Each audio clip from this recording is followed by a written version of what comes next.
When I first studied witchcraft, in the early 90s, I spent more time worrying that any kind of ritual or spell I attempted wasn't done properly, and less time actually doing rituals and spells. Over the years, I relaxed into a more laid-back approach, but substituted my properly done worry with the "does this make me a fluffy bunny?" concern. For those record, my understanding is a fluffy bunny is someone who is only playing at being a witch. They're more interested in the image than the practice. I'm now balancing between the two. I'm studying and learning more about proper ritual etiquette, but not getting too caught up in tiny details when doing basic spell work. I found a simple candle spell in Scott Cunningham's Wicca, a guide for the solitary practitioner, and I've been using it, with a few, using what I have on hand tweaks, ever since. All you really need is a candle. I use white tea lights, something to scratch runes or symbols on it. I have a small, pointed quartz crystal.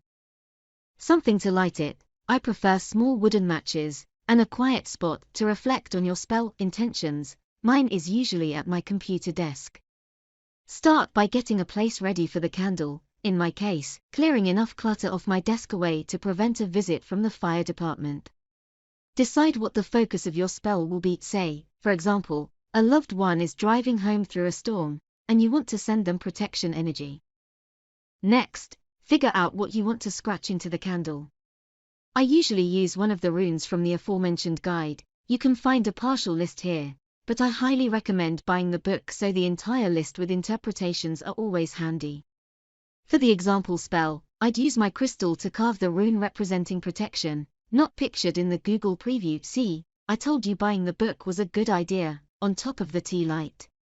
However, I think even something as simple as their initials, a heart, or whatever else you feel would represent your intention would work just as well. Then I'd sit with the tea light in my hand, imagining my loved one walking through the front door, safe and sound.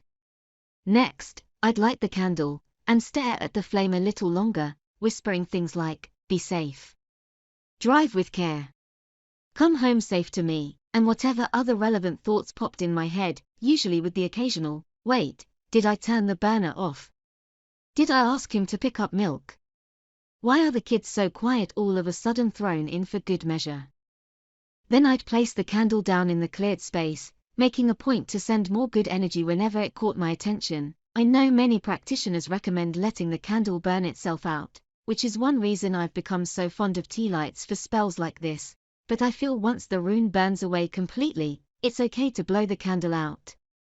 Also, I use many variations of this spell, depending on what the situation calls for, and what I have laying around the house at that particular moment.